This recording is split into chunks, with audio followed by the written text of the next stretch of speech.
Hello everyone, welcome back to 70s and 80s talk.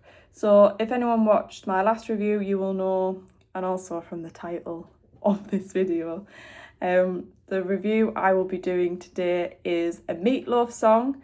It is his fourth studio album, which was released in 1984 in November.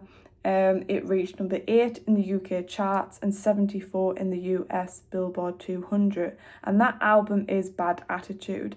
Now I'm going to tell you a bit of a reason why I decided to review this album.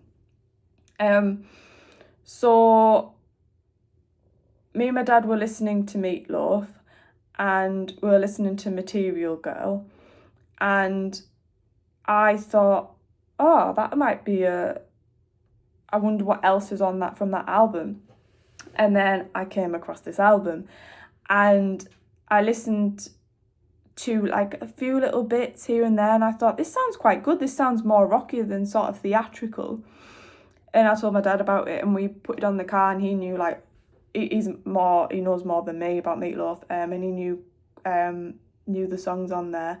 And I was like, this is really good. Like, I'm going to review this album. So that's how I've ended up reviewing this album. So the first song on the album is Bad Attitude. You've got those drum rolls to start with, that heavy sound.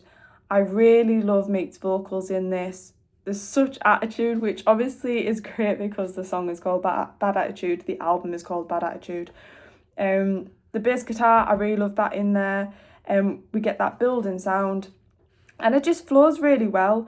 And it just skips along almost in such a great rhythm. And them little skips sort of work so well, of how that music flows. But I really love it when it speeds up as well. The production is really good for this one, I think. There's an intenseness in parts which really makes this a great song.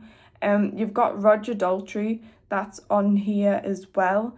And I think his voice is quite a nice contrast against Meat's, and it's not like he's sort of overpowering it. It's Meat who's the main vocalist.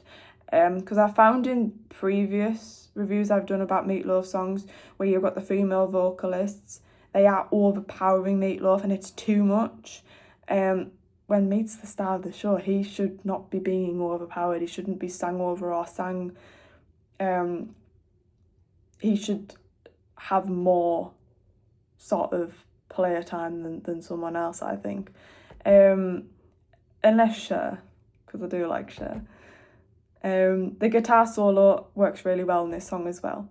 So number 2 is Modern Girl, a classic. The dramatic keys to start, the kicks and sound in this song, it's like no other song this. The feel it gives, I mean, I listened to this, who knows how young I was when I first listened to this.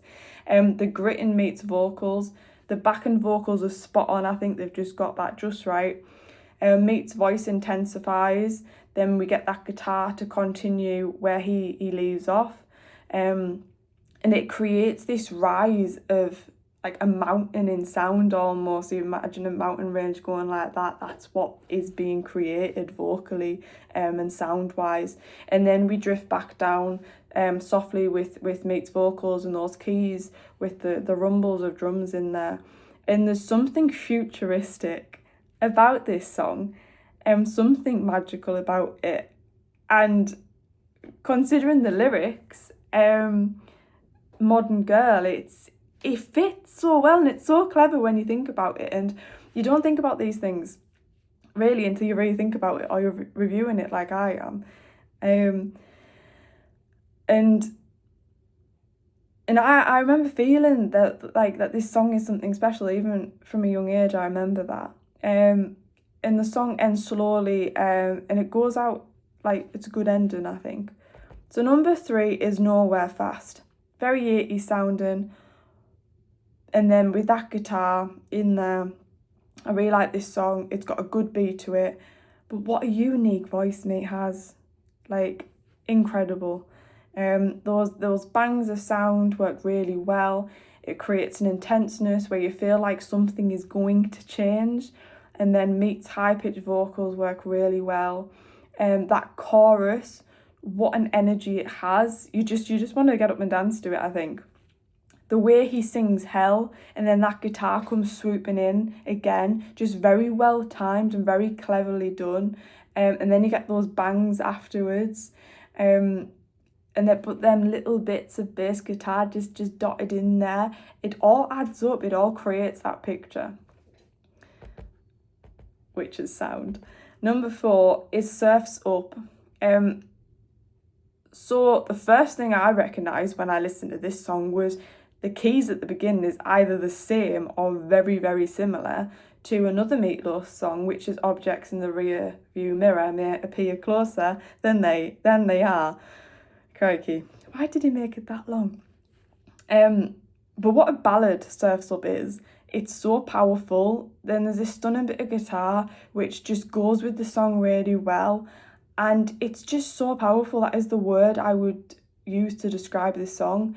And Meatloaf hits that optimum pitch that I often talk about in these reviews, where it's just that optimum perfect pitch in sound. And he does it in this, and it works so well. There is female backing vocals, which isn't too much. It works really well, actually. So number 5 is Piece of Action. Each song on this album is quite different. The chorus really takes off with this. I think it's a really catchy song, and one that you can pick up on the lyrics and easily sing along to. And again, the guitar solo. What an album this is for Meatloaf. For the solos, because in other albums it's not as much there or as obvious, I don't think, whereas in this album it is, but I guess because it's heavier rock in comparison to the other albums that I've reviewed anyway, because obviously there's loads that I haven't listened to, so I don't actually know what else is out there. Number 6 is Jumpin' the Gun.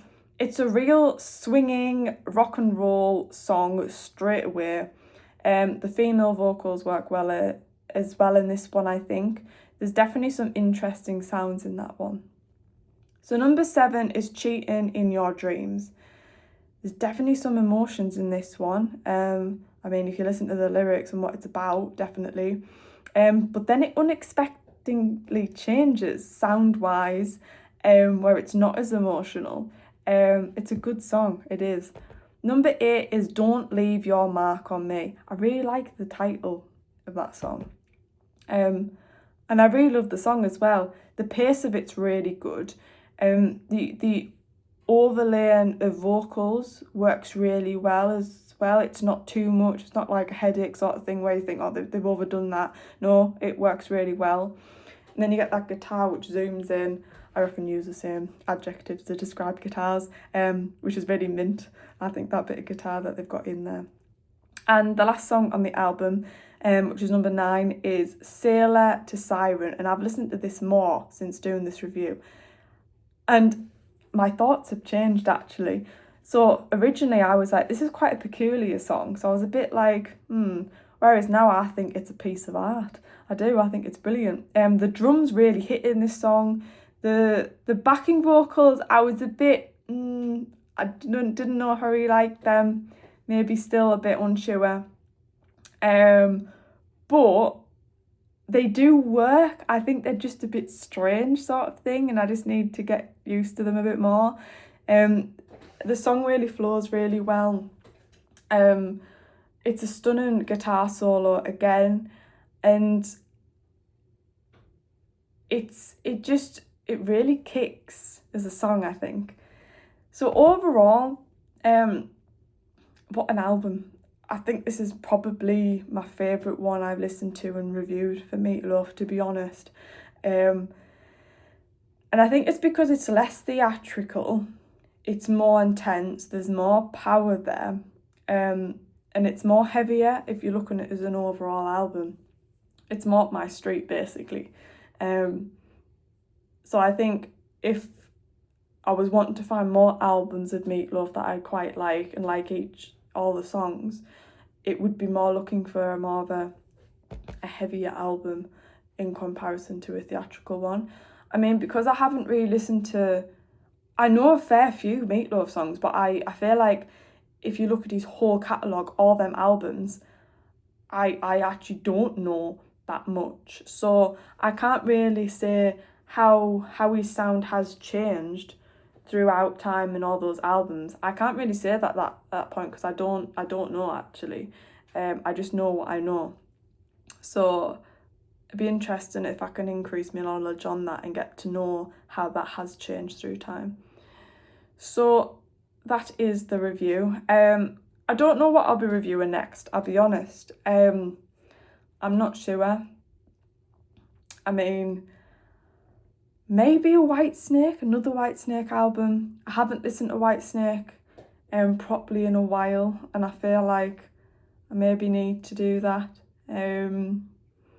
I have been looking at some other 80s bands, Ultravox being one. But when I've sort of had a bit of a listen outside the hits, I'm a bit like, I haven't been that fussed, and I don't want to just review albums and just be like, yeah, I don't like any of it sort of thing, and not have much to talk about. So, but it might just be the case where I haven't found the right album of theirs. I've also been listening to a bit of Phil Collins, so maybe one of his albums, maybe a greatest hits album even. Also, it was 40 years the other day since Phil Lynott died. And obviously Thin Lizzy's catalogue, there's loads of stuff which I haven't reviewed. So there's that. There is obviously, I think it was Gary Moore's album, and then Phil just featured on it when it's got like Out in the Fields, and the other song which I can't remember off the top of my head, Military or something like that. My memory's gone today, I'm really tired. So it happens when you're working in an office all day. And so maybe that even. I don't know what else is on there. I don't think I would ever review just a Gary Moore album, because I've tried to listen to his stuff before, and no, it's just the songs that Phil was in really that I'm interested in and that I listen to. So I don't know if he was in any other of the songs on that album, Phil, or if it was just those two. I'm not sure, to be honest. I'd have to look into it. So there's some bits of ideas. And knowing me, I'll probably end up going reviewing something completely different. But yeah, thank you for watching, everyone. Take care, and I'll see you on the next review, whatever that will be. And it'll probably be in a month's time, knowing me and life, how it just flies by. Bye bye.